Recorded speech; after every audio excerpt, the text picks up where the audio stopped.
ഇത് ആദ്യമായിട്ടാണ് ഞാൻ PVPയും ഒക്കെ ആയിട്ട് ഈ സ്റ്റേജിൻ്റെ മുമ്പിൽ ഇങ്ങനെ നിന്ന് ഈ സഭയുടെ മുമ്പിലായിട്ട് നിന്ന് ഇങ്ങനെ നിങ്ങൾ വിശ്വാസികളുടെ മുമ്പിൽ ഇങ്ങനെ നിൽക്കുന്നത്. സോ ഫസ്റ്റ് ടൈം എക്സ്പീരിയൻസ് ആണ്. എന്തെങ്കിലും കുറ്റങ്ങളൊക്കെ ഉണ്ടെങ്കിൽ ഒന്ന് ക്ഷമിച്ചേക്കണം. Praise the Lord. നമുക്ക് PVP ഇന്നത്തെ ദിവസം സ്റ്റാർട്ട് ചെയ്യാം. ഫസ്റ്റായി പ്രാർത്ഥന. ജോയ് മോൻ. കാരണവശാൽ വാഴ്ചപ്പെട്ട സുഖിതാം ദൈവമേ, കർത്താവേ, ഞങ്ങൾ അനുഗ്രഹപൂർണ്ണമായി ഞങ്ങളുടെ PVP എന്നുള്ള മീറ്റിംഗ് കർത്താവെ അവതരിപ്പിക്കുന്ന എല്ലാ വിദ്യാർത്ഥികൾക്കും കർത്താവെ നല്ല പരിപൂർണ്ണമായി അവതരിപ്പിക്കാൻ തക്കവണ്ണം കൃപയെ നീ അവിടുന്ന് കൊടുക്കുമാറാകണം കർത്താവെ. വിശേഷ എല്ലാ മക്കളെ ഓർത്ത് പ്രാർത്ഥിക്കുന്നു കർത്താവ്. ഞങ്ങളുടെ ഈ PVP മീറ്റിംഗ് അനുഗ്രഹമായി തീരുവാൻ ഇടയാക്കി തീർക്കുമാറാകണം കർത്താവെ. എല്ലാ ഇടകരങ്ങളിൽ ഏൽപ്പിക്കുന്നു. സർവ്വമാനമഹത്വം കർത്താവിനെ യേശുനാമത്തിൽ തന്നെ. Thank you. സോ നെക്സ്റ്റ് നമുക്ക് പാട്ട് കേൾക്കാം. സോ ഒരു തമിഴ് പാട്ട് ബൈ ബ്രദർ AC തിമോത്തി. ബഹുമാന്യാധ്യക്ഷനും സഭാശുശ്രൂഷകനും ശേഷം എല്ലാ PIP അംഗങ്ങൾക്കും സഹോദരിമാർക്കും കുഞ്ഞുങ്ങൾക്കും വേഗം വരുന്നവനായ യേശുക്രിസ്തുവിൻ്റെ നാമത്തിലുള്ള സ്നേഹവന്ദനങ്ങളെ അറിയിക്കുന്നു. ഒരു തമിഴ് പാട്ടാണ്. ഇസ്രവേലേ ഭയപ്പെടാതെ നാനെയുൻ ദേവൻ, ഇസ്രവേലേ ഭയപ്പെടാതെ നാനെയുൻ ദേവൻ, വഴിയും സത്യമും ജീവനും നാനേ, വഴിയും സത്യമും ജീവനും நானே,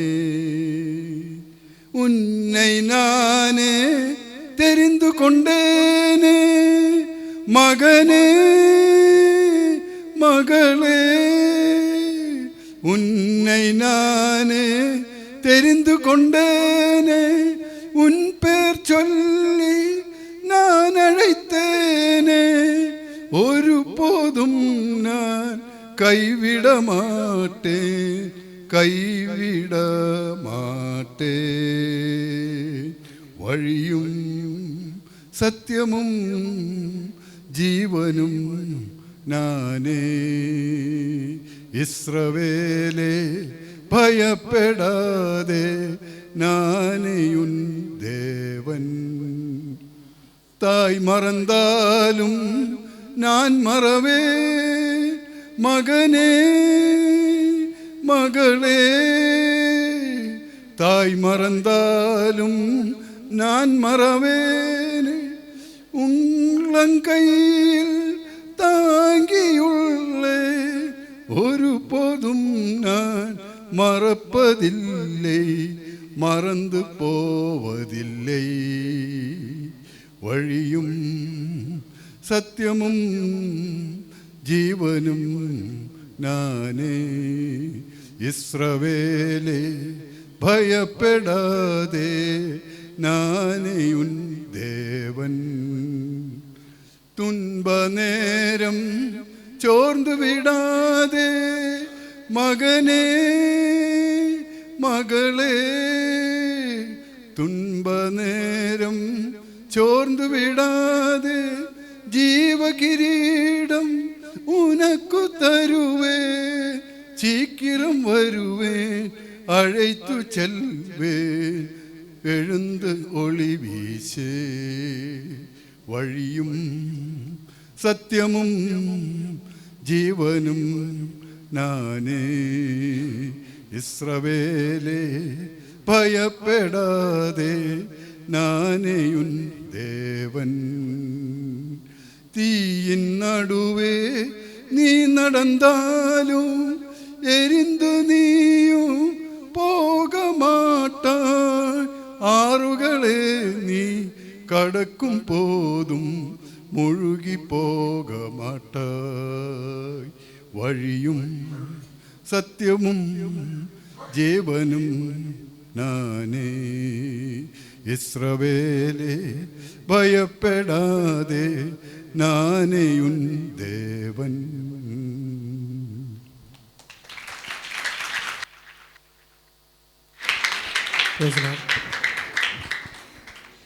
നല്ലൊരു തമിഴ് പാട്ട് പാടിത്തന്ന തിമോത്തി അങ്കിളിനെ ദൈവം അനുഗ്രഹിക്കട്ടെ. കുറച്ചൊക്കെ വേർഡ്സൊക്കെ മലയാളത്തിന് സെയിം ആയതുകൊണ്ട് കുറച്ചൊക്കെ മനസ്സിലായെന്ന് വിശ്വസിക്കുന്നു. ഞാനൊരു 5 വർഷത്തോളം ചെന്നൈയിലൊക്കെ ആയിരുന്നു, അപ്പോൾ തമിഴും കുറച്ചൊക്കെ നന്നായ പോലെ അറിയാം. എന്നാൽ വലിയ തെറ്റൊന്നുമില്ലാതെ തിമോത്തി അങ്കിൾ പാടി സ്തോത്രം ചെയ്യുന്നു. സോ അടുത്തതായ റിപ്പോർട്ട് വായനയ്ക്കായി സെക്രട്ടറി ചേട്ടനെ വിളിക്കുന്നു.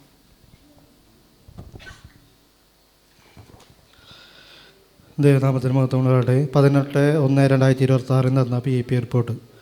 ദൈവത്തിന് സ്തോത്രം. ബ്രദർ ജോൺ ലി ബാബു അധ്യക്ഷനായി തിരഞ്ഞെടുത്ത മീറ്റിങ്ങിൽ സിസ്റ്റർ ബ്ലസ്സി അനീഷ് മീറ്റിംഗിന് അനുഗ്രഹത്തിനായി പ്രാർത്ഥിച്ച് മീറ്റിംഗ് ആരംഭിച്ചു. Brother Praveen John and family song മനോഹരമായി പാടിയതിനു ശേഷം സെക്രട്ടറി കഴിഞ്ഞ മീറ്റിങ്ങിൻ്റെ റിപ്പോർട്ട് അവതരിപ്പിക്കുകയും ചെയ്തു. തുടർന്ന് സിസ്റ്റർ ഏഞ്ചൽ ആൻ്റണിയുടെ മനോഹരമായൊരു ചിന്ത അവതരിപ്പിക്കുകയും തുടർന്ന് സിസ്റ്റർ ഒലിവിയ, സിസ്റ്റർ സൗമ്യ എന്നിവർ ചേർന്ന് മനോഹരമായി ഒരു ഗാനം ആലപിക്കുകയും ചെയ്തു. തുടർന്ന് അനുഭവങ്ങൾ എന്ന പ്രോഗ്രാം സിസ്റ്റർ ഉഷ സുകുമാരൻ താൻ രക്ഷയിലേക്ക് കടന്നു വന്ന അനുഭവം സദസ്സിനോട് പങ്കുവയ്ക്കുകയും അത് സദസ്സിനെ ഏറെ അനുഗ്രഹമാവുകയും ചെയ്തു. തുടർന്ന് സിസ്റ്റർ ആനി ഡേവിസ് നടത്തിയ കണ്ണ് എന്ന വിഷയത്തെ ആസ്പദമാക്കി നടത്തിയ ബൈബിൾ ക്വിസിൽ സിസ്റ്റർ ലോവിസ് 1ാം സ്ഥാനം നേടുകയും ചെയ്തു. തുടർന്ന് അധ്യക്ഷൻ ആശംസയായി ചില സന്ദേശങ്ങൾ PAP പ്രവർത്തകരുമായി പങ്കുവയ്ക്കുകയും പങ്കെടുത്ത എല്ലാവർക്കും പ്രോത്സാഹന സമ്മാനം നൽകിയതിന് ശേഷം പാസ്റ്റർ പ്രാർത്ഥിച്ച് മീറ്റിംഗ് അവസാനിപ്പിച്ചു. എന്ന് PAPക്ക് വേണ്ടി secretary. Thank you. So next programme ചിന്തയാണ് ഫ്രം ബ്രദർ സഞ്ജു വോഗീസ്. ദൈവത്തിന് സ്തോത്രം.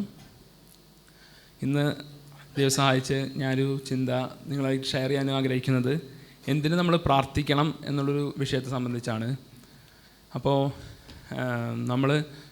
നമുക്ക് കുറേ കാര്യങ്ങൾ സർഫസ് ലെവലിൽ അറിയാം, പക്ഷേ കുറച്ച് ഡീപ്പായിട്ട് ചിന്തിച്ചാൽ നമ്മളോട് പാസ്റ്റർമാർ എപ്പോഴും പറയുന്നൊരു കാര്യമാണ് കൂടുതൽ പ്രാർത്ഥിക്കണം, 1 മണിക്കൂറെങ്കിലും പ്രാർത്ഥിക്കണം, ബൈബിൾ വായിക്കണം എന്നൊക്കെ പറയും. പക്ഷെ അതെന്തിനാണെന്ന് നമ്മളെക്കാട്ട് നന്നായിട്ട് മറ്റുള്ള ജാതികൾക്ക് അറിയാം, പക്ഷെ നമുക്കതിനെക്കുറിച്ച് വലിയ കാര്യങ്ങൾ ഡെപ്തായിട്ട് അറിയില്ല. അപ്പോൾ ഇന്ന് ദൈവം തന്നൊരു ചെറിയൊരു ആലോചന നിങ്ങൾ ഷെയർ ചെയ്യാൻ ആഗ്രഹിക്കുന്നു. അതിനാധാരമായിട്ട് 2 വാക്യം വായിക്കാം. 1 ദിനവൃത്താന്തം 16:11 പറയുന്നു, യഹോവയും അവൻ്റെ ശക്തിയും തേടുവിൻ, അവൻ്റെ മുഖം നിരന്തരം അന്വേഷിപ്പിൻ. സങ്കീർത്തനം 62:11 പറയുന്നു, ബലം ദൈവത്തിനുള്ളതെന്ന് ദൈവം ഒരിക്കൽ അരുളി ചെയ്തു, ഞാൻ 2 പ്രാവശ്യം കേട്ടുമിരിക്കുന്നു. അപ്പോൾ നമുക്കറിയാം, ദൈവം ആദ്യം സൃഷ്ടിച്ചപ്പോൾ മനുഷ്യരല്ലല്ലോ, ദൂതന്മാരായിരുന്നു. അപ്പോൾ ഈ ദൂതന്മാരെ സൃഷ്ടിച്ചപ്പോൾ ദൈവം വെറുതെ അല്ല സൃഷ്ടിച്ചത്, അവർക്ക് അധികാരവും ശക്തിയും കൊടുത്തിട്ടാണ് സൃഷ്ടിച്ചത്. അപ്പോൾ അവർക്ക് അവരുടേതായ രീതിയിൽ ഓപ്പറേറ്റ് ചെയ്യാനുള്ള ശക്തിയും ഉണ്ടായിരുന്നു. പക്ഷേ ഈ ഒരു യൂണിവേഴ്സിലത്തെ ഒരു ശരിക്കുള്ളൊരു ട്രൂത്താണ്, നത്തിങ് ഈസ് ഫ്രീ. ഒന്നും വില കൊടുക്കാണ്ട് നമുക്ക് കിട്ടില്ല. അതൊരു യഥാർത്ഥത്തിലുള്ളൊരു സത്യമാണ്. അപ്പോൾ ദൂതന്മാർ തിരിച്ചറിഞ്ഞില്ല ദൈവം കൊടുത്ത വില എന്താണെന്നുള്ളത്. അതുകൊണ്ട് അവർ നിഗളിച്ചു. തൽഫലം ദൈവം ആ ശക്തി തിരിച്ചെടുത്തു. അവർ കുറേ പേര് ദൂതന്മാർ വീണുപോയി. പക്ഷേ ദൈവം അടുത്ത വട്ടം സൃഷ്ടിച്ചപ്പോൾ ദൈവം ഒരു കാര്യം തീരുമാനിച്ചു, ഇനി ദൈവം ശക്തി കൊടുക്കില്ല. അങ്ങനെ സൃഷ്ടിച്ചാണ് നമ്മളെ മനുഷ്യരായി സൃഷ്ടിച്ചപ്പോൾ ദൈവം നമുക്ക് അധികാരം തന്നിട്ടുണ്ട്. ദൈവമക്കളാകാനുള്ള അധികാരം തന്നപ്പോൾ ആ അധികാരം ഭയങ്കര അധികാരമാണ്. പക്ഷേ ദൈവം നമുക്ക് എന്ത് ചെയ്തില്ല, ശക്തി തന്നില്ല. നമ്മുടെ ശക്തിയുടെ സോഴ്സ് ദൈവമാണ്. അതാണ് ദാവീദ് പറഞ്ഞത്, ബലം ദൈവത്തിനുള്ളതെന്ന് ദൈവം ഒരിക്കൽ അരുളി ചെയ്തു, ഞാൻ 2 പ്രാവശ്യം കേട്ടുമിരിക്കുന്നു എന്ന്. പിന്നെ പറഞ്ഞ നേരത്തെ വായിച്ച വചനം, യഹോവയെ അവൻ്റെ ശക്തിയും തേടുവിൻ എന്ന് പറയുന്നത്. അപ്പോൾ ഇങ്ങനത്തെ ഒരു സിറ്റുവേഷനിൽ ജാതികൾ ചെയ്യുന്നൊരു പരിപാടിയുണ്ട്. നമ്മൾ വിചാരിക്കും നമ്മൾ മാത്രമാണ് പ്രാർത്ഥിക്കുന്നത് ഇങ്ങനെ പോകുന്നതല്ല, ജാതികൾക്കറിയാം ഈ ഒരു സോഴ്സ്. അപ്പോൾ അവരെന്താ ചെയ്യുന്നത് വെച്ച് കഴിഞ്ഞാൽ അവർ വേറെ ശക്തികളെ സേവിക്കുന്നു. ഇപ്പോൾ നമ്മൾ പണ്ട് മുതൽ ഈ കാലം വരെ പഠിച്ചു കഴിഞ്ഞാൽ ഈ എല്ലാ ജാതികൾക്കും അവരനുഷ്ഠിക്കുന്ന ഒരു അനുഷ്ഠാനങ്ങളുണ്ടാവും, ആചാരാനുഷ്ഠാനങ്ങൾ. അതൊക്കെ ഏകദേശം സെയിം തന്നെയായിരിക്കും. അതിലവർ വില കൊടുക്കും. നമ്മളെക്കാട്ടും കൂടുതൽ കുറേ കർമ്മങ്ങളും അതും ഇതൊക്കെ ചെയ്യണതിന് കാരണം അവർക്ക് ശക്തി കിട്ടാൻ വേണ്ടിയിട്ടാണ്. അപ്പോൾ അതവർക്ക് കിട്ടുന്നുണ്ട്, നമ്മളറിയുന്നില്ലെങ്കിലും ആത്മമണ്ഡലത്തിൽ അവർ ഒരുപാട് നമ്മളെക്കാട്ടും നമ്മളറിയാത്ത രീതിയിൽ ശക്തികൾ പ്രാപിക്കുന്നുണ്ട്. പക്ഷേ ദൈവം ഒരു കാര്യം തീരുമാനിച്ചു, ഈ കാലഘട്ടത്തിൽ ദൈവത്തിൻ്റെ ശക്തി വെളിപ്പെടുത്താൻ ഒരു ജനത്തെ വേണം. അവിടെ നിന്നാണ് അബ്രഹാമിനെ വിളിക്കുന്നത്. പിന്നെ മോശയിലേക്ക് വരുമ്പോൾ നമുക്കറിയാം, മോശ വിചാരിച്ചു മോശയെ കൂടി പെട്ടെന്ന് രക്ഷിക്കാൻ പറ്റും എന്ന് വിചാരിച്ചു ഇസ്രായേലിനെ. പക്ഷേ പിന്നീട് 40 വർഷം ആ ട്രെയിനിങ്ങിന് ശേഷമാണ് ദൈവം ഇറക്കണത്. കാരണം അവിടെ നമ്മൾ വായിക്കുന്നൊരു കാര്യമുണ്ട്, ഫറവോനും ഈജിപ്ത് മുഴുവൻ ഭയപ്പെട്ടു ഇസ്രായേൽ മക്കളിനെ. കാരണം അവർ ശക്തന്മാരായി. അപ്പോൾ അതിനർത്ഥം അവർക്ക് ബലമുണ്ട്, അവർക്ക് മിസ്രൈം രാജാവിനോട് ഫൈറ്റ് ചെയ്യാനുള്ള ബലമുണ്ട്. പക്ഷെ എന്നിട്ട് അവർക്ക് എന്ത് ചെയ്യാൻ പറ്റണില്ല, അതിന് രക്ഷപ്പെടാൻ പറ്റണില്ല. കാരണം പണ്ടത്തെ കാലത്ത് രാജാക്കന്മാരുടെ ബലം നിശ്ചയിച്ചിരുന്നത് അവരുടെ സ്പിരിച്വൽ റീലത്തിലത്തെ ശക്തിയാണ്. അതായത് ഫറവോ എന്ന് പറഞ്ഞതൊരു ദൈവശക്തിയാണ്. അതാണ് 10 ദേവന്മാരും ദൈവം ന്യായം വിധിച്ചു എന്ന് പറയണത്. ഈ 10 ശക്തികൾ ഉപയോഗിച്ചിട്ടാണ് ഫറവോൻ ഇസ്രായേലിനെ ആഭിചാര കർമ്മത്തിൽ ഇട്ടിരുന്നത്. അപ്പോൾ അങ്ങനെ അടിമത്തത്തിലിരിക്കുമ്പോൾ ഈ ശക്തികളെ ന്യായം വിധിക്കാതെ ഒരിക്കലും ഇസ്രായേൽ ജനത്തിന് ഇതിന് പുറത്തു കൊണ്ടുവരാൻ പറ്റില്ല. അപ്പോൾ അതിന് തക്കതായ ശക്തിയോടെയാണ് പിന്നെ മോശ വരുന്നത്. അപ്പോൾ നമ്മൾ വിചാരിക്കുന്ന പോലെ ഇന്ത്യക്ക് ആ സമയത്ത് നമുക്കറിയാം നല്ലോണം മന്ത്രവാദത്തിലൊക്കെ ശക്തിയുള്ളതായിരുന്നു ഇന്ത്യയും. പക്ഷേ അതിനെക്കാട്ടും ശക്തിയുള്ളതായിരുന്നു ഈജിപ്ത് എന്ന് പറയുന്നത്. കാരണം അവിടെ വടി വരെ പാമ്പാക്കാൻ ശക്തിയുള്ള മന്ത്രവാദികളുണ്ടായിരുന്നു അന്ന്. അപ്പോൾ ഈജിപ്തിൻ്റെ ആധിപത്യം എന്ന് പറഞ്ഞാൽ നിസ്സാര ആധിപത്യമല്ല, എല്ലാവർക്കും പേടിയായിരുന്നു ഫറവോൻ എന്ന് പറഞ്ഞു കഴിഞ്ഞാൽ. പക്ഷേ ഈ ഫറവോനെ ദൈവം തീർത്തപ്പോൾ, ചങ്കടലിൽ തുറന്ന് അതിൽ മുക്കി കളഞ്ഞപ്പോൾ ലോകത്തെ എല്ലാ രാജ്യങ്ങളും ഭയപ്പെട്ടു. എന്നാണ് നമുക്കറിയാം, രാഹബ് എന്ന വേശ്യയൊക്കെ പറയുന്നുണ്ട്, ആ സ്ത്രീ സത്യത്തിൽ ഭയന്നിട്ടിരിക്കുക, എല്ലാവരും ഭയന്ന്, അവർ നിങ്ങളുടെ നിമിത്തം ഞങ്ങളുടെ ഹൃദയം ഉരുകി എന്നൊക്കെ അവിടെ എഴുതിക്കുന്നത്. കാരണം എല്ലാവർക്കും മനസ്സിലായി ഇതുവരെ കണ്ടതൊന്നുമല്ല, ശരിക്കുള്ള ദൈവം ഇസ്രായേലിൻ്റെ ദൈവമാണ് അവർ ശരിക്കും അറിഞ്ഞു. അപ്പോൾ ഈ ദൈവത്തിൻ്റെ ശക്തി ഉൾക്കൊള്ളാൻ വേണ്ടിയിട്ട് തിരഞ്ഞെടുക്കപ്പെട്ട ജനമാണ് നമ്മൾ. പക്ഷെ നമ്മൾക്കിപ്പോൾ പറ്റുന്നൊരവസ്ഥ എന്ന് വെച്ച് കഴിഞ്ഞാൽ നമ്മൾ കൊച്ചു മന്ത്രവാദികൾ കാണുമ്പോഴേക്കും നമ്മൾ ഭയക്കുക. ശരിക്കും അവർക്ക് നമ്മളെ പേടി, അത് നമ്മൾ മനസ്സിലാക്കണം. അപ്പോൾ എന്തുകൊണ്ടാണ് അത് നമുക്ക് മനസ്സിലാവാത്തതെന്ന് വെച്ച് കഴിഞ്ഞാൽ അവിടെയാണ് നമ്മൾ പ്രാർത്ഥനയുടെ ഇമ്പോർട്ടൻസ് മനസ്സിലാക്കേണ്ടത്. അപ്പോൾ യേശു ഈ ഭൂമിയിലായിരിക്കുമ്പോൾ യേശു 40 ദിവസം ഉപവസിച്ചു. ശരിക്കും യേശു ദൈവമായതുകൊണ്ട് ഉപവസിക്കേണ്ട ഒരു ആവശ്യമുണ്ടോ? ശരിക്കും യേശു ദൈവത്വം ഉരിഞ്ഞു വെച്ചിട്ടാണ് ഭൂമിയിൽ വന്നത്. അപ്പോൾ പൂർണ്ണ മനുഷ്യനായിട്ടാണ് ഇരിക്കുന്നത്. പക്ഷേ നമ്മളെ പഠിപ്പിച്ചു തരണം ദൈവത്തിന് ശരിക്കും നമ്മളെങ്ങനെ ജീവിക്കണം എന്നുള്ളത്. അപ്പോൾ അതിന് വേണ്ടിയിട്ട് യേശു എന്ത് ചെയ്തു? പൂർണ്ണ മനുഷ്യനായപ്പോൾ തന്നെ യേശു 40 ദിവസം ഉപവസിക്കുമ്പോൾ അതിന് ശേഷം കാണുന്നത് യേശു ആത്മാവിൻ്റെ ശക്തിയോടെ വന്നു എന്നാണ്. അപ്പോൾ അത് എന്തുകൊണ്ടാണെന്ന് ചോദിച്ചു കഴിഞ്ഞാൽ നമ്മൾക്ക് വില കൊടുക്കാണ്ട് ഒന്നും നമുക്ക് കിട്ടില്ല. ഇങ്ങോട്ട് നമുക്ക് പാപപരിഹാരയാഗം അർപ്പിക്കാണ്ട് ഒരിക്കലും നമുക്ക് സ്വർഗത്തിൽ കയറാൻ പറ്റില്ല. അത് നമുക്ക് ഒരിക്കലും കിട്ടാൻ പറ്റാത്തതുകൊണ്ട് നമുക്ക് ഒരിക്കലും അഫോർഡ് ചെയ്യാൻ പറ്റില്ല. അതുകൊണ്ട് യേശു തന്നെ നമുക്ക് എന്ത് ചെയ്തു? പാപത്തിന് പരിഹാര യാഗമായി തീർന്നു. അതുകൊണ്ട് നമുക്കിനി ഒരിക്കലും അത് നമുക്ക് അർപ്പിക്കേണ്ട. നമുക്ക് പാപയാഗം വഴി പിതാവിൻ്റെ അടുത്ത് ചെന്ന് പ്രാർത്ഥിക്കാനുള്ളൊരു അധികാരം കിട്ടി. ഈ അധികാരം എന്ന് പറഞ്ഞു കഴിഞ്ഞാൽ ചെറിയൊരു അധികാരമല്ല. കാരണം എന്ന് വെച്ച് കഴിഞ്ഞാൽ ഞാനിപ്പോൾ ജസ്റ്റ് ഒരു എക്സാമ്പിൾ നിങ്ങൾക്ക് പറഞ്ഞുതരാം.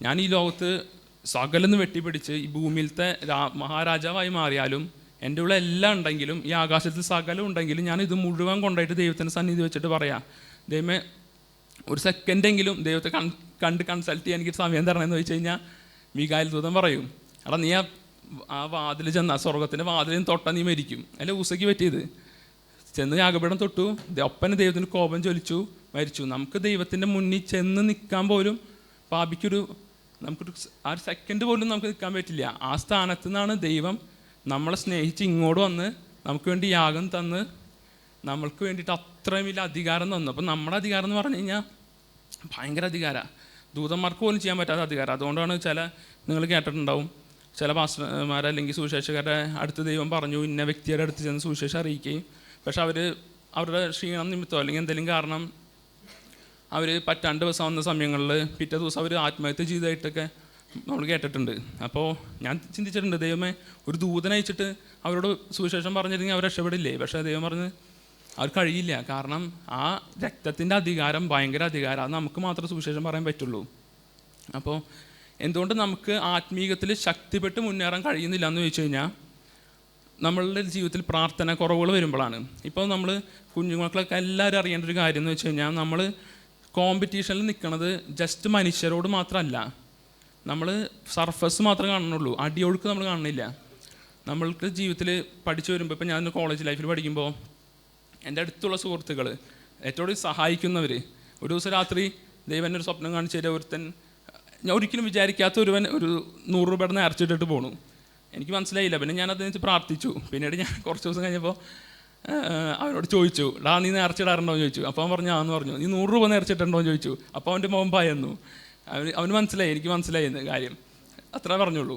അപ്പോൾ നമ്മൾ ലോകത്ത് ജീവിക്കുമ്പോൾ നമ്മുടെ സാക്രിഫൈസ് ദൈവത്തിന് അർപ്പിക്കുമ്പോഴാണ് ദൈവത്തിൻ്റെ ശക്തി നമുക്ക് കിട്ടുള്ളൂ. അപ്പോൾ ഇതിന് വേണ്ടിയിട്ടാണ് യേശു നമ്മളെ പഠിപ്പിച്ചത്. യേശു എപ്പോഴും തൻ്റെ ശുശ്രൂഷയുടെ കാലഘട്ടത്തിൽ എപ്പോഴും ക്രൗഡിൽ നിന്ന് മാറിപ്പോയി പ്രാർത്ഥിക്കാൻ ഒരു സമയം കണ്ടെത്തുമായിരുന്നു. അതെന്തുകൊണ്ടാണെന്ന് വെച്ച് കഴിഞ്ഞാൽ, എനിക്ക് കൊടുക്കാൻ ദൈവത്തിന് ഒന്നുമില്ല, പക്ഷേ എൻ്റെ സമയമുണ്ട്. ഈ സമയമാണ് എൻ്റെ വിലപ്പെട്ടത്. ഇപ്പം ഞാനൊരു കമ്പനിയിൽ ജോലി ചെയ്യാൻ കയറി, ഞാൻ അവിടെ അത്ര സമയം അവർ പറയുന്ന അത്ര സമയം ഞാൻ അവൈലബിൾ ആയിരിക്കണം. ആ സമയം മാറി നിന്നിട്ട് സാലറി വേണമെന്ന് പറഞ്ഞാൽ അവർ തരുമോ? തരില്ല. അപ്പോൾ അത്രയും സമയം ഞാൻ അവർക്ക് സാക്രിഫൈസ് ചെയ്തെങ്കിൽ മാത്രമേ അവരെനിക്ക് ആ പറഞ്ഞ സാലറി തരുള്ളൂ. ഇതേപോലെ അബ്രഹാം പണ്ട് മുതൽ നമ്മൾ ശ്രദ്ധിച്ചു കഴിഞ്ഞാൽ എല്ലായിടത്തും യാഗപീഠങ്ങൾ പണിയും, ഓരോ ഇമ്പോർട്ടൻ്റ് ആയ സമയത്തും, എന്നിട്ട് യാഗം അർപ്പിക്കും. ഇന്നത്തെ കാലത്ത് നമുക്കുള്ള സാക്രിഫൈസ്, നമ്മളെ തന്നെ സറണ്ടർ ചെയ്യുക എന്ന് പറയുന്നത് നമ്മുടെ സമയമാണ്. ദൈവസന്നിധിയിൽ നമ്മളെടുക്കുന്ന ആ കുറച്ച് സമയം, അല്ലെങ്കിൽ 1 മണിക്കൂർ എന്ന് പറഞ്ഞു കഴിഞ്ഞാൽ നമ്മൾക്ക് കൊടുക്കാൻ അത് മാത്രമേ ഉള്ളൂ, വേറെ ഒന്നുമില്ല. അപ്പോൾ നമ്മൾ ഈ ഭൂമിയിൽ ജീവിക്കുമ്പോൾ നമുക്ക് ദൈവത്തിൻ്റെ സന്നിധിയിൽ ആ സമയം സറണ്ടർ ചെയ്തിട്ട് നമ്മൾ സ്തോത്രയാഗം, അവിടെ യാഗം അർപ്പിക്കാം. നമ്മൾ ആ യാഗങ്ങൾ അർപ്പിക്കുമ്പോൾ ദൈവം, ഇന്ന് പാസ്റ്റർ പ്രസംഗിച്ച പോലെ, നമ്മൾ വെറുതെ യാഗം അർപ്പിച്ചിട്ട് കാര്യമില്ല, അതിൽ ദൈവം പ്രസാദിക്കും കൂടി വേണം. നമ്മുടെ ഹൃദയം നിരപ്പായിരിക്കണം. അങ്ങനെ യാഗം അർപ്പിക്കുമ്പോഴാണ് ദൈവത്തിൻ്റെ ശക്തി നമുക്ക് ലഭിക്കുന്നത്. അതുകൊണ്ടാണ് ലൂക്കോസ് 22:43 പറയുന്നുണ്ട്, അവനെ ശക്തിപ്പെടുത്താൻ സ്വർഗത്തിൽ നിന്നൊരു ദൂതൻ അവന് പ്രത്യക്ഷനായി. നമ്മുടെ ജീവിതത്തിൽ എത്ര ശക്തി ഉണ്ടെന്ന് പറഞ്ഞാലും ചില വിഷയങ്ങൾ വരുമ്പോൾ നമ്മൾ തളരും, ദുഃഖപ്പെടും. ആ സാഹചര്യത്തെ യേശു നമ്മളെ പഠിപ്പിച്ചത്, യേശു എന്ത് ചെയ്തു? വളരെ ശ്രദ്ധയോടെ പ്രാർത്ഥിച്ചു. യേശുവിന് ആ ക്രൂശ് വഹിക്കാനുള്ള ശക്തി ഇല്ലാണ്ടിരുന്നപ്പോഴും അതിനുവേണ്ടി പ്രാർത്ഥിച്ചപ്പോൾ യേശു ചോദിച്ച മറുപടി അല്ല കിട്ടിയത് അവിടെ, പക്ഷേ യേശുവിനെ ശക്തിപ്പെടുത്താൻ ദൂതൻ അയച്ചു എന്ന് പറയണത്. അപ്പോൾ നമുക്ക് നമ്മുടെ ജീവിതത്തിൽ ശക്തിയില്ലാണ്ട് നമുക്ക് ഒരിക്കലും എന്ത് ചെയ്യാൻ പറ്റില്ല, മുന്നേറാൻ പറ്റില്ല. അപ്പോൾ ഇന്നത്തെ തലമുറയിൽ നമ്മളെല്ലാവരും ശ്രദ്ധിക്കണം. അതിലേറെ നമ്മുടെ കുട്ടികളെക്കുറിച്ച് എനിക്ക് പറയാനുള്ളതെന്ന് വെച്ച് കഴിഞ്ഞാൽ, യേശു പറയുന്നുണ്ട്, ലോകത്തിലത്തെ മക്കൾ വെളിച്ച മക്കളെക്കാൾ ബുദ്ധിയുള്ളവരാണ്. നമുക്കൊരിക്കലും ഈ കോമ്പറ്റീഷൻ വേൾഡിൽ നമ്മുടെ പഠിത്തം കൊണ്ട് മാത്രം പിടിച്ചേക്കാൻ പറ്റില്ല. നമ്മളറിയുന്നില്ലെങ്കിലും മറ്റുള്ളവർ പഠിക്കുന്നതിൻ്റെ ഒപ്പം തന്നെ അവരുടെ രീതിക്കുള്ള സ്പിരിച്വൽ രീതിയിലുള്ള ശക്തിയും കാര്യങ്ങളും ഒക്കെ അവർ നേടുന്നുണ്ട്. അവരതിൻ്റേതായ കോമ്പറ്റീഷൻസിൽ ഫൈറ്റ് ചെയ്ത് കയറുന്നുണ്ട്. അവർക്ക് വേറെ കാര്യങ്ങളും ചെയ്യാൻ പറ്റും, നമുക്ക് ചെയ്യാൻ പറ്റാത്ത ഒരുപാട് കാര്യങ്ങൾ. പക്ഷേ നമുക്കുള്ള ഗുണം എന്ന് വെച്ച് കഴിഞ്ഞാൽ, നമ്മുടെ ശക്തിയെ തോൽപ്പിക്കാൻ എന്ത് ചെയ്യാൻ പറ്റില്ല, ഒരാൾക്ക് പറ്റില്ല. അതാണ് പാസ്റ്റർ പറയാറുള്ളത്, പിശാചിന് എന്തുണ്ട്? ശക്തിയുണ്ട്, പക്ഷെ നമ്മുടെ ദൈവം സർവശക്തനാണ്. യോഹന്നാൻ്റെ എഴുതിയിട്ടുണ്ട്, ഇരുളോ വെളിച്ചത്തോ ഒരിക്കലും പിടിച്ചടക്കിയില്ല. അപ്പം നമ്മുടെ ശക്തി എന്ന് പറഞ്ഞു കഴിഞ്ഞാൽ വെളിച്ചത്തിൻ്റെ ശക്തിയാണ്, അതിനൊരിക്കലും പിടിച്ചടക്കാൻ കഴിയില്ല. പക്ഷേ ഒരു +1 +2 കോളേജ് ലൈഫൊക്കെ എത്താനായിട്ട് മുന്നേ നിങ്ങളുടെ മക്കളെ ദൈവശക്തിയിൽ നിർത്താൻ പഠിപ്പിക്കണം, സ്പിരിച്വൽ റീലത്തിൽ. അല്ലെങ്കിൽ എന്താ പറ്റുമെന്ന് വെച്ചാൽ, ഇന്നത്തെ കോളേജ് ലൈഫിലൊക്കെ നമുക്ക് പഠിച്ച എക്സ്പീരിയൻസ് ഉള്ളതുകൊണ്ട് ഞാൻ പറയാം, അടിയൊഴുക്ക് ഭയങ്കര ശക്തമാണ്. നിങ്ങൾ കണ്ട കാലങ്ങളെക്കാട്ടും ഇന്ന് 2-3 ഇരട്ടി പാപത്തിൻ്റെ ഒഴുക്ക് ഭയങ്കര ശക്തമാണ്. അവിടെ പിടിച്ചു നിൽക്കാമെന്ന് പറഞ്ഞു കഴിഞ്ഞാൽ എളുപ്പമല്ല. അവിടെ ദൈവത്തിൻ്റെ അഭിഷേകം ഇല്ലാണ്ട്, ദൈവത്തിൻ്റെ ആ ശരിക്കും അടിയുറപ്പില്ലാണ്ട് നിൽക്കാൻ പറ്റില്ല. അപ്പോൾ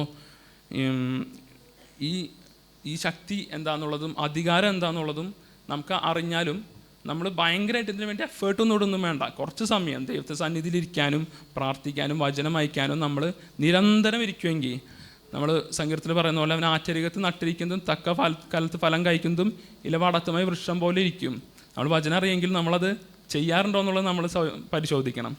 അപ്പോൾ ഇനി മുന്നോട്ടുള്ള ജീവിതത്തിൽ നമ്മൾ പ്രാർത്ഥിക്കാതിരിക്കുമ്പോൾ ഒരിക്കലും വെറുതെ ഞാൻ എന്തോ ഒരു കർമ്മം ചെയ്യുന്നു എന്നുള്ള രീതിയിലിരിക്കരുത്. നമ്മൾ അതിനുവേണ്ടി ഡിസിപ്ലിൻ ചെയ്ത് സമയം കണ്ടെത്തി ഇരിക്കാൻ പറ്റിയ നമ്മുടെ ജീവിതത്തിൽ, നമ്മുടെ ജോലി മേഖലയിലും പഠിത്തത്തിലും എല്ലാത്തിലും നമുക്ക് അതിൻ്റെ റിസൾട്ട് കാണാൻ പറ്റും. ജീവിതത്തിൽ കഴുകനെ പോലെ യഹോവയെ കാത്തിരിക്കുന്നവർ ശക്തിയെ പുതുക്കും, അവർ കഴുകന്മാരെ പോലെ ചിറകടിച്ച് കയറും. അപ്പോൾ അവിടെ എഴുതിയിട്ടുണ്ട്, യഹോവയെ കാത്തിരിക്കണം, അവിടെ ഒരു വില കൊടുക്കണം. അപ്പോൾ യഹോവയെ കാത്തിരിക്കുന്നവർക്കാണ് എന്ത് ചെയ്യാൻ പറ്റുള്ളൂ, ശക്തിയെ പുതുക്കാൻ പറ്റുള്ളൂ, അവർക്ക് കഴുകന്മാരെ പോലെ ചിറകടിച്ച് കയറാൻ പറ്റുള്ളൂ. അപ്പോൾ അതുപോലെ ദൈവം നിങ്ങളെല്ലാവരും കഴുകനെ പോലെ ചിറകടിച്ച് കയറാൻ സഹായിക്കട്ടെ എന്ന് ആശംസിക്കുന്നു. ദൈവം എല്ലാവരും അനുഗ്രഹിക്കട്ടെ. താങ്ക് യു സഞ്ജു ഫോർ നല്ലൊരു ദൈവത്തിൻ്റെ വചനത്തിൽ നിന്നും ലോകപരമായ കാര്യങ്ങളിൽ നിന്നൊക്കെ നമുക്ക് കുറച്ച് അഡ്വൈസൊക്കെ തന്ന സഞ്ജുവിനെ ദൈവം അനുഗ്രഹിക്കട്ടെ. നെക്സ്റ്റായി ഭാവന, സുസൻ, ഷാജിമോൻ. ദൈവനാമത്തിന് നന്ദിയോട് സ്തോത്രം ചെയ്യുന്നു. പ്രത്യേക PIPയുടെ അധ്യക്ഷനും കർത്തൃദാസനും എല്ലാ PIP അംഗങ്ങൾക്കും മാതാപിതാക്കൾക്കും എല്ലാ സഹോദരന്മാർക്കും യേശുക്രിസ്തുവിൻ്റെ നാമത്തിൽ എൻ്റെ സ്നേഹവന്ദനം. എൻ്റെ ഇന്നത്തെ ഭാവനയുടെ പേര് യേശു ക്രിസ്തു രണ്ടാമത് വന്നപ്പോൾ എന്നതാണ്. അതേ നൂറ്റാണ്ടുകളായി തൻ്റെ വൃതന്മാർ കാത്തിരിക്കുന്നു. പ്രത്യാശ വച്ചിരിക്കുന്ന പ്രസംഗ വിഷയമായിരുന്ന ആ സുദിനം സമാഗതമായി. അപ്പോൾ എന്തെല്ലാം സംഭവിക്കും? അതിൻ്റെ പ്രത്യാഘാതം എന്തെല്ലാമായിരിക്കും? ആ കാര്യം ചിന്താതീതം, അവർണ്ണനീയം, അപ്രമേയം. ആഹോ, ഭൂമിയെ ഒന്നടക്കം നടക്കിയ അത്യുഗ്രമായ ഭൂകമ്പം, മണിമന്ദിരങ്ങൾ, വൻസൗധങ്ങൾ, കൂറ്റൻ പള്ളികൾ, വ്യവസായശാലകൾ എല്ലാം തകർന്നു തരിപ്പണമായി. വിശുദ്ധന്മാരെ സംസ്കരിച്ചിരുന്ന സെമിത്തേരികൾ പൊട്ടിപ്പിളർന്നു. അവർ ഉയർത്തെഴുന്നേറ്റു. മഹാസമുദ്രങ്ങൾ തിരമാലകൾ ഉയർത്തി തങ്ങളിൽ മരിച്ച വിശുദ്ധന്മാരെ ഏൽപ്പിച്ചു കൊടുത്തു. എവിടെയും മുറവിളി. അനേകം ജംബോ ജെറ്റ് യാത്രാ വിമാനങ്ങൾ മൂക്കും കുത്തി നിലംപതിച്ചു. രക്ഷിക്കപ്പെട്ട പൈലറ്റ് മേഘങ്ങളിൽ എടുക്കപ്പെട്ടു. രക്ഷിക്കപ്പെടാത്ത യാത്രക്കാർ ഒന്നടക്കം വെന്തുമരിച്ചു. ആയിരക്കണക്കിന് യാത്രക്കാരെയും വഹിച്ചുകൊണ്ട് ഓടിച്ചുകൊണ്ടിരുന്ന തീവണ്ടികൾ പാളം തെറ്റി. പലതും കൂട്ടിയിടിച്ചു. ഓടിച്ചുകൊണ്ടിരുന്ന രക്ഷിക്കപ്പെട്ട ഡ്രൈവർമാർ പെട്ടെന്ന് അപ്രത്യക്ഷരായി. ലക്ഷോപലക്ഷം വാഹനങ്ങൾ മറിഞ്ഞു. തലങ്ങും വിലങ്ങും കൂട്ടിയിടിച്ചു. ആയിരക്കണക്കിന് ആളുകൾ മുറിവേറ്റു. അനേകം പേർ വെന്തുമരിച്ചു. അനേകം പേരെ കാണാതായി. ആശുപത്രി കെട്ടിടങ്ങൾ തകർന്ന് തരിപ്പണമായി. വെള്ളമില്ല, വെളിച്ചമില്ല, യാത്രാ സൗകര്യമില്ല. എവിടെയും മുറവിളി. ഓഫീസുകളിൽ പല കസേരകൾ ഒഴിഞ്ഞു കിടക്കുന്നതായി കാണപ്പെട്ടു. സ്കൂളുകളിലെ ആയിരക്കണക്കിന് കുഞ്ഞുങ്ങൾ പെട്ടെന്ന് അപ്രത്യക്ഷരായി. 2 സ്നേഹിതർ സംസാരിച്ചു കൊണ്ട് നടന്നു പോകുകയായിരുന്നു. ഒരുത്തനെ പെട്ടെന്ന് കാണാതായി. അയ്യോ, അവൻ എന്നോട് സുവിശേഷം പറയുകയായിരുന്നുവല്ലോ, അവന് എന്ത് സംഭവിച്ചു? ഇനി എന്നോട് ഈ സദ്വർത്തമാനം പറയുവാൻ ആരുണ്ട്? അവനോട് തർക്കോത്തരം പറഞ്ഞ് ഞാൻ വരികയായിരുന്നുവല്ലോ. കിടക്കയിൽ നിന്ന് ഭർത്താവ് ചാടി എഴുന്നേറ്റ്, അയ്യോ, എലിസബത്തിനെ കാണാനില്ലല്ലോ, അവൾ എവിടെ പോയി? അയ്യോ, എൻ്റെ കുഞ്ഞുങ്ങളെയും കാണാനില്ലല്ലോ, അവരെ തിരഞ്ഞ് ഞാൻ എവിടെ പോകും? എൻ്റെ മാനസാന്തരത്തിനു വേണ്ടി അവൾ ഇന്നലെയും പ്രാർത്ഥിക്കുന്നത് ഞാൻ കേട്ടതാണല്ലോ. അയൽപക്കത്ത് നിന്നൊരു സ്ത്രീ ഇതാ ഓടി വരുന്നു, എൻ്റെ ഭർത്താവിനെ കാണാനില്ല. ഇന്നലെ യോഗത്തിന് പോയ ശേഷം അർദ്ധരാത്രിക്ക് വന്ന് കിടന്നതാണ്. സഭ മാറിയതുകൊണ്ട് ഭക്ഷണം പോലും ഞാൻ കൊടുത്തില്ല. അയ്യോ, എന്തു വലിയ മാറ്റമാണ് മാനസാന്തരത്തിന് ശേഷം അദ്ദേഹത്തിനുണ്ടായത്.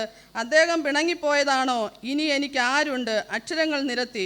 പത്ര ഓഫീസുകളിലും ജോലി ചെയ്തിരുന്ന പലരും ആ കോളത്തിൽ സ്ഥാനം പിടിച്ചു. ഭൂമി വൃതന്മാരെ പ്രസവിക്കുമോ? അതെ, അതാണ് വരവിന് ശേഷം ഭൂമിയിൽ ശേഷിക്കുന്ന ജനവർഗമേ, നിങ്ങൾക്ക് അയ്യോ കഷ്ടം. സുവിശേഷം ധാരാളം കേട്ടിട്ടും രക്ഷിക്കപ്പെട്ടില്ല. മാനസാന്തരത്തിന് അവസരം കിട്ടിയിട്ടും പ്രയോജനപ്പെടുത്തിയില്ല. കൊയ്ത്തു കഴിഞ്ഞു, പല ശേഖരവും കഴിഞ്ഞു, നാമോ രക്ഷിക്കപ്പെട്ടതുമില്ല എന്നുള്ള മുറവിളി മാത്രം. ഒരു കൂട്ടർക്ക് രക്ഷ, ശേഷിക്കുന്നവർക്ക് ശിക്ഷ. ഒരു കൂട്ടർ കർത്താവിനോടുകൂടെ മധ്യാകാശത്തിൽ, കൈവിടപ്പെട്ടവർ ഭൂമിയിൽ മഹോപദ്രവത്തിൽ, എടുക്കപ്പെട്ടവർക്ക് പ്രകാശം, ഉപേക്ഷിക്കപ്പെട്ടവർക്ക് കൂരിരുട്ട്. കർത്താവിൻ്റെ വരവിന് ശേഷം ലോകത്തിൽ ശേഷിക്കുന്ന ജനവർഗത്തിൻ്റെ അവസ്ഥ. പിന്നെയും ചിലർ പാപം മോചിക്കുന്നു. കാണാതായവർക്ക് വേണ്ടി മധ്യസ്ഥ പ്രാർത്ഥന, ശ്രാദ്ധം കഴിക്കൽ, അനുശോചന സമ്മേളനങ്ങൾ തകൃതിയായി നടക്കുന്നു. മറ്റൊരു സ്ഥലത്ത് 2ാം വരവിനെക്കുറിച്ചുള്ള പ്രവചനം. ആയിരക്കണക്കിന് ആളുകൾ തടിച്ചുകൂടുന്നു. മറ്റൊരു ഗ്രഹത്തിൽ നിന്നും അപൂർവ ജീവികൾ വന്ന് ചിലരെ കൊണ്ടുപോയി എന്ന് ശാസ്ത്രലോകം വിലയിരുത്തുന്നു. 10 ലക്ഷം വർഷം കൂടുമ്പോൾ ഇങ്ങനെ സംഭവിക്കാറുള്ളതാണ്. നോക്കുക, ശാസ്ത്രത്തിൻ്റെ തെറ്റിക്കൂടായ്മ. ഭൂമിയിൽ അന്തിക്രിസ്തുവിൻ്റെ ഭരണം. യഹൂദ ജനം പീഡിപ്പിക്കപ്പെടുന്നു. ദൈവമില്ലാത്ത ജനം അവൻ്റെ ഭരണത്തിന് കീഴിൽ ഞെരിഞ്ഞമരുന്നു. പിന്നെ രക്ഷിപ്പാൻ ആർക്ക് കഴിയും? നമ്മുടെ ഓഹരി എവിടെ? കർത്താവിൻ്റെ 2ാം വരവിന് വേണ്ടി നമുക്ക് ഒരുങ്ങാം. Thank you so much. So next special Bible reference brother John Lee Babu. Praise Lord. ബഹുമാനപ്പെട്ട അധ്യക്ഷൻ, പാസ്റ്റർ, PAPA സെക്രട്ടറി, ശേഷം കൂടി വന്നിരിക്കുന്ന എല്ലാവർക്കും ക്രിസ്തയേശുവിന്റെ നാമത്തിൽ എൻ്റെ സ്നേഹവന്ദനം. ഇത് സ്പെഷ്യൽ ബൈബിൾ റെഫറൻസ് എന്ന് ഉദ്ദേശിക്കുന്നത്, ഞാൻ പുസ്തകവും 3-4 അധ്യായങ്ങളും പറയും, പ്ലസ് അതിനൊപ്പം ഞാൻ വാക്യം പറയും. നിങ്ങളപ്പോൾ അത് ഏത് അധ്യായത്തിലെ വാക്യമാണെന്ന് പറയണം. ഒരു എക്സാമ്പിൾ പറയാം. സങ്കീർത്തനം 21 തൊട്ട് 25 വരെ ഉള്ള അധ്യായങ്ങൾ, അതിലെ വാക്യം ഞാൻ വായിക്കുന്നു, യഹോവൻ്റെ ഇടയാകുന്നു എനിക്ക് മുട്ടുണ്ടാകില്ല. അപ്പോൾ നിങ്ങൾ പറയേണ്ടത് 23:1. അത് പറയുന്നവർ ഒന്നല്ലെങ്കിൽ എഴുന്നേറ്റ് നിന്ന് പറയുക, അല്ലെങ്കിൽ കൈപൊക്കി പറയുക. അപ്പോൾ ഫസ്റ്റത്തെ ഞാൻ വായിക്കുന്നു. എഫേസർ 2 മുതൽ 4 വരെയുള്ള അധ്യായങ്ങൾ. എന്നാൽ നാം ചോദിക്കുന്നതിലും നനയ്ക്കുന്നതിലും അത്യന്തം ചെയ്യുവാൻ നമ്മിൽ വ്യാപരിക്കുന്ന ശക്തിയാൽ കഴിയുന്നത്.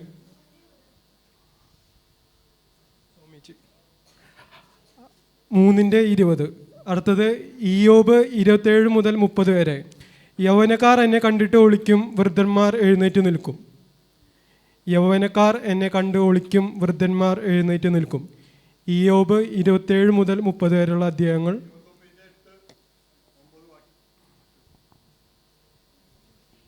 അടുത്തത് മീക 3 മുതൽ 6 വരെയുള്ള അധ്യായങ്ങൾ. നിന്റെ കൈ നിന്റെ വൈരികൾക്ക് മീതെ ഉയർന്നിരിക്കും, നിന്റെ സകല ശത്രുക്കളും ഛേദിക്കപ്പെടും. നിന്റെ കൈ നിന്റെ വൈരികൾക്ക് മീതെ ഉയർന്നിരിക്കും, നിന്റെ സകല ശത്രുക്കളും ഛേദിക്കപ്പെടും. മീക 3 മുതൽ 6 വരെയുള്ള അധ്യായങ്ങളിൽ.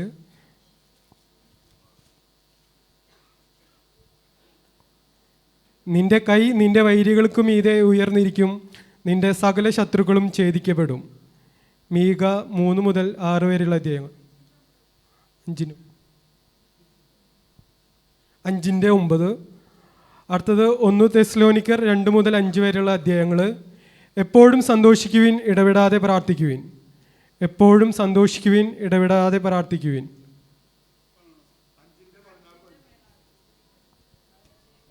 5:16. അടുത്തത് വെളിപ്പാട് 11 മുതൽ 15 വരെയുള്ള അധ്യായങ്ങൾ.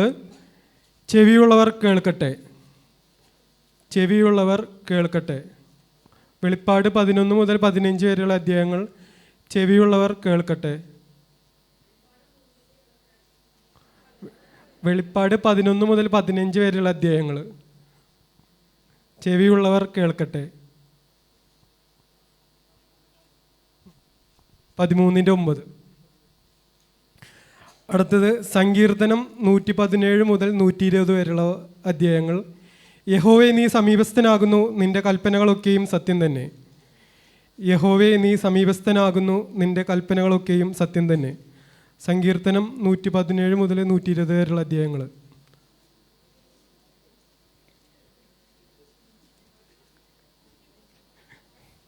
വേണമെങ്കിൽ ഒരു ക്ലൂ കൂടി തരാം. സങ്കീർത്തനം 119.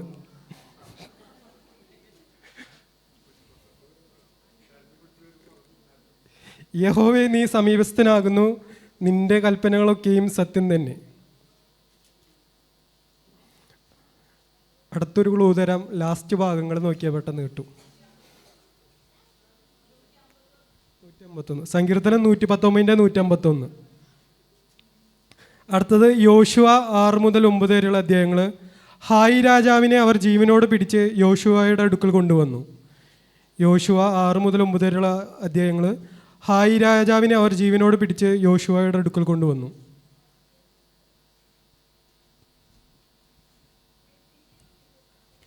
8:23. അടുത്തത് മത്തായി 4 മുതൽ 8 വരെയുള്ളത്. ഹൃദയശുദ്ധിയുള്ളവർ ഭാഗ്യവാന്മാർ, അവർ ദൈവത്തെ കാണും. ഹൃദയശുദ്ധിയുള്ളവർ ഭാഗ്യവാന്മാർ, അവർ ദൈവത്തെ കാണും.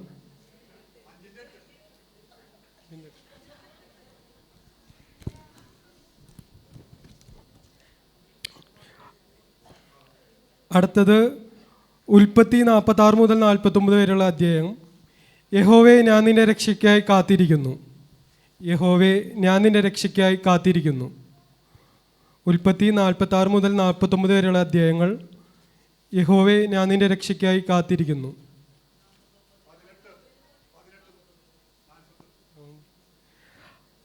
അടുത്തത് റോമർ 3 മുതൽ 6 വരെയുള്ള അധ്യായങ്ങൾ. നീതിമാൻ ആരുമില്ല, ഒരുത്തൻ പോലുമില്ല. നീതിമാൻ ആരുമില്ല, ഒരുത്തൻ പോലുമില്ല.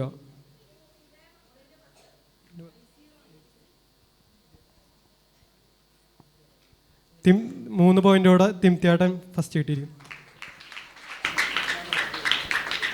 Congratulations, Timothy uncle. So, thank you, John Lee, for the beautiful Bible reference. ഇനി അടുത്തതായി ആശംസ സന്ദേശമാണ്. അത് ആക്ച്വലി അധ്യക്ഷനായി ഞാൻ തന്നെയാണ് പറയേണ്ടത്. ഞാൻ പ്രിപ്പേർഡ് ഒന്നുമല്ല. സോ അതിൻ്റെ ലൈക്ക് എന്താണ്, ഏതാണ്, എവിടെ നിന്നാണ് തുടങ്ങണേന്നുള്ളൊരു ഐഡിയ ഇല്ലാണ്ടിരിക്കുകയാണ് ഇപ്പോൾ. എന്നാൽ ദൈവം സഹായിച്ച് ലൈക്ക് ഇപ്പോൾ കുറച്ച് നാളായിട്ട് ലൈക്ക് ഓൾമോസ്റ്റ് ലൈക്ക് 13-14 മന്തായിട്ട് ഞാൻ നാട്ടിലാണ്. ഞാൻ ചെന്നൈയിൽ ഹോട്ടൽ മാനേജ്മെൻറ്റ് ബന്ധപ്പെട്ട് പഠിക്കാനൊക്കെ പോയി. ലൈക്ക് പഠിച്ചു കഴിഞ്ഞു, ഡിഗ്രി ഡിപ്ലോമ എല്ലാം കഴിഞ്ഞ് ഞാൻ US ഒരു ഇൻറ്റേൺഷിപ്പിന് 1 ഇയർ പോകാൻ ദൈവനെ സഹായിച്ചു. പഠിക്കാൻ പോയ സമയത്തൊന്നും പ്രതീക്ഷ ഉണ്ടായിരുന്നില്ല. പുറത്തേക്കൊരു രാജ്യത്തേക്ക് പോകാൻ ആഗ്രഹിച്ചായിരുന്നു, പക്ഷേ ഇങ്ങനൊരു രാജ്യത്തേക്കോ അല്ലെങ്കിൽ ലൈക്ക് മിഡിൽ ഈസ്റ്റിലേക്കൊക്കെ പോകുമെന്നൊക്കെയാണ് പ്രതീക്ഷിച്ചിരുന്നത്. മിഡിൽ ഈസ്റ്റിലും പോകാൻ ദൈവം സഹായിച്ചു. ദൈവം നടത്തിയ വഴിയാണ്, ഒന്നും സ്വന്തം ബുദ്ധി കൊണ്ടൊന്നും അല്ല. സത്യം പറഞ്ഞാൽ നല്ല ഉഴപ്പനായിരുന്നു പഠിക്കുന്ന സമയത്തൊക്കെ. ഇപ്പോഴത്തെ പിള്ളേരോടൊക്കെ പറയുകയാണെങ്കിൽ നല്ലപോലെ കളിച്ച് കിടന്നൊരു പയ്യനായിരുന്നു ഞാൻ.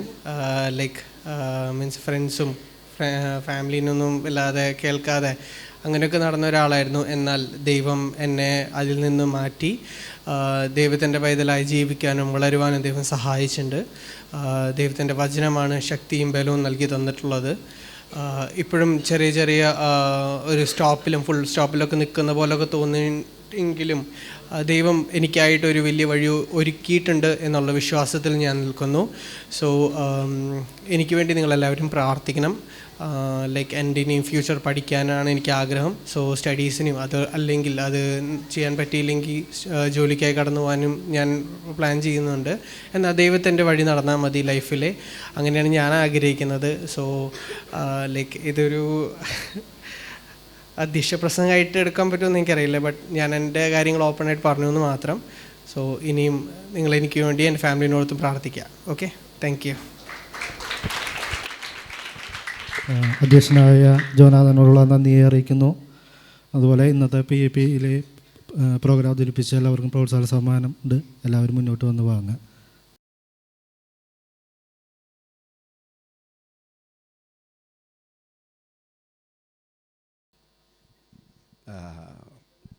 ഈ കൊച്ചമ്മയൊക്കെ പ്രോഗ്രാമൊക്കെ ഏറ്റതില്ലേ, ഒരുപക്ഷെ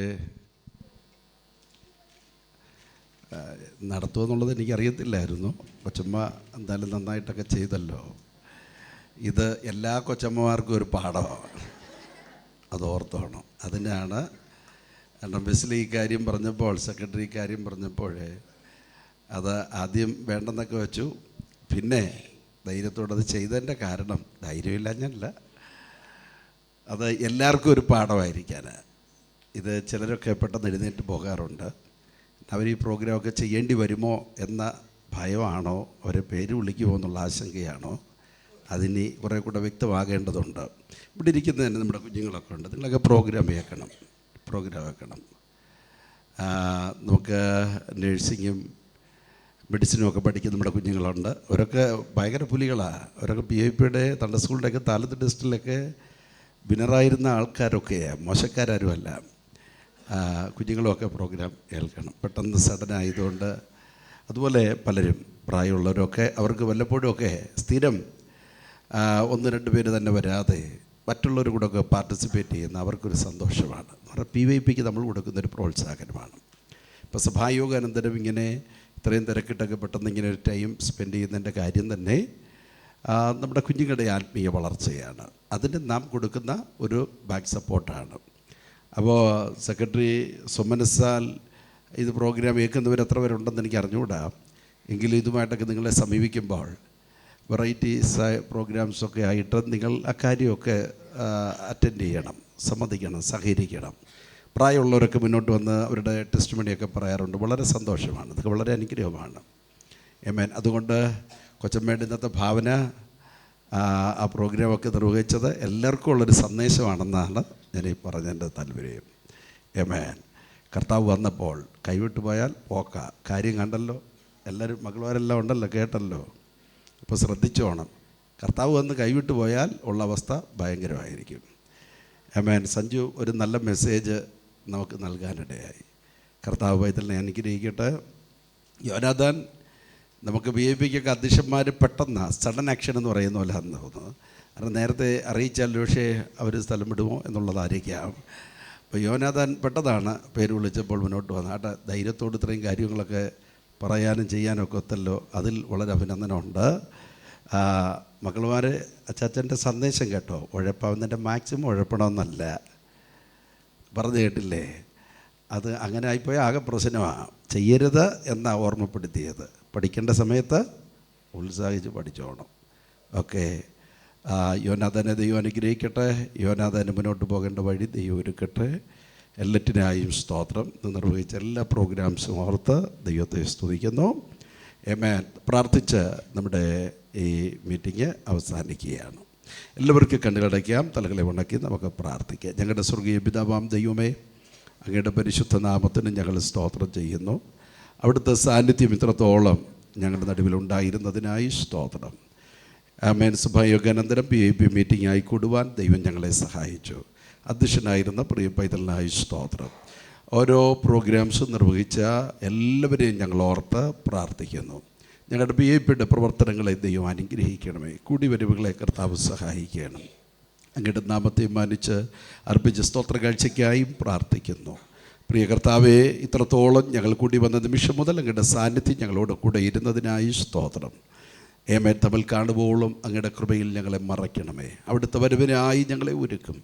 തിരുകൃപയിൽ ഞങ്ങളെല്ലാവരെയും സൂക്ഷിക്കും. യേശു കർത്താവിൻ്റെ വിലയേറിയ നാമത്തിൽ അപേക്ഷിക്കുന്നു.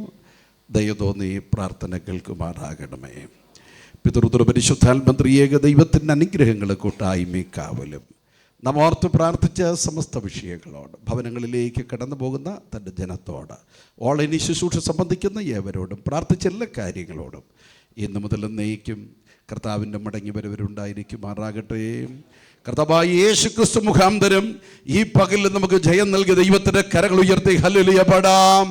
ഹല്ലേലൂയ, ഹല്ലേലൂയ, ഹല്ലേലൂയ. ആമേൻ. കർത്താവായ യേശുവേ വരണമേ. ആമേൻ.